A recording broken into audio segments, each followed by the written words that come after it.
I don't really like the Porsche 911.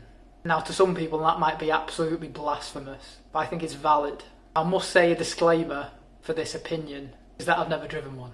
And I think that can be the separation and bring everything I'm about to say into context. Factors I'm considering: the way it looks, the cost of it, the image it presents, and the way it's used as a track toy.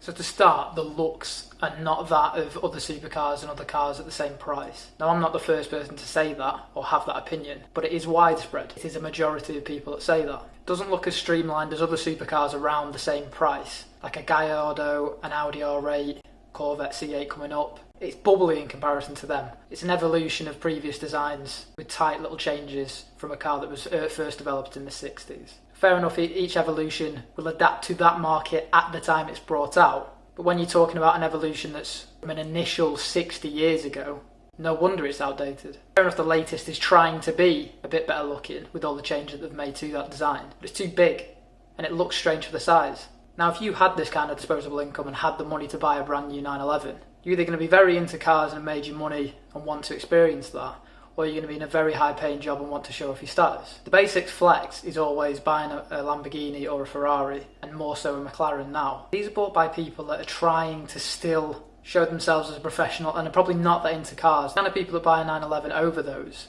are not the kind of people that are trying to show off their wealth. They're a bit more reserved, usually an older person. They've always wanted to buy one. So it's not even popular in that domain. Now, if you're into cars and you had that kind of money, you'd have to have a burning passion to buy this over any other cars, because you could go out and choose most cars for your money around that kind of price range. You could even go for an older 911, you wouldn't really get a newer one.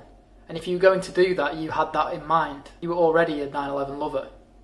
Someone who's into cars that has that kind of money would probably go for alternatives. Now, I say all this, but you can't deny the pedigree that Porsche has. From the 959 in the Dakar, the image of the 911 that's been there since the first, and Porsche's solidification in the current market. And it's still seen as a nice car to drive. It's still seen as a status symbol, but not to the extent of the others.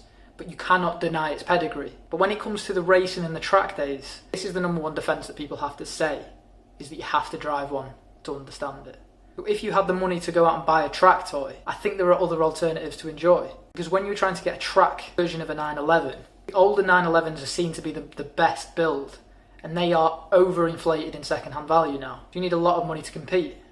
And that will price out a lot of the people that would normally test the waters by buying one its original value before this inflation. So all these factors mean that from someone who's never driven a Porsche, it wouldn't be a choice of mine at all. Doesn't rule out the fact I want to drive one, because I do. I'm intrigued into seeing what all the hype is about. So if that is instigated by a driving experience with a 911, then I want to do it. But I have no validity on speaking on a 911 because I drive a white Fiesta.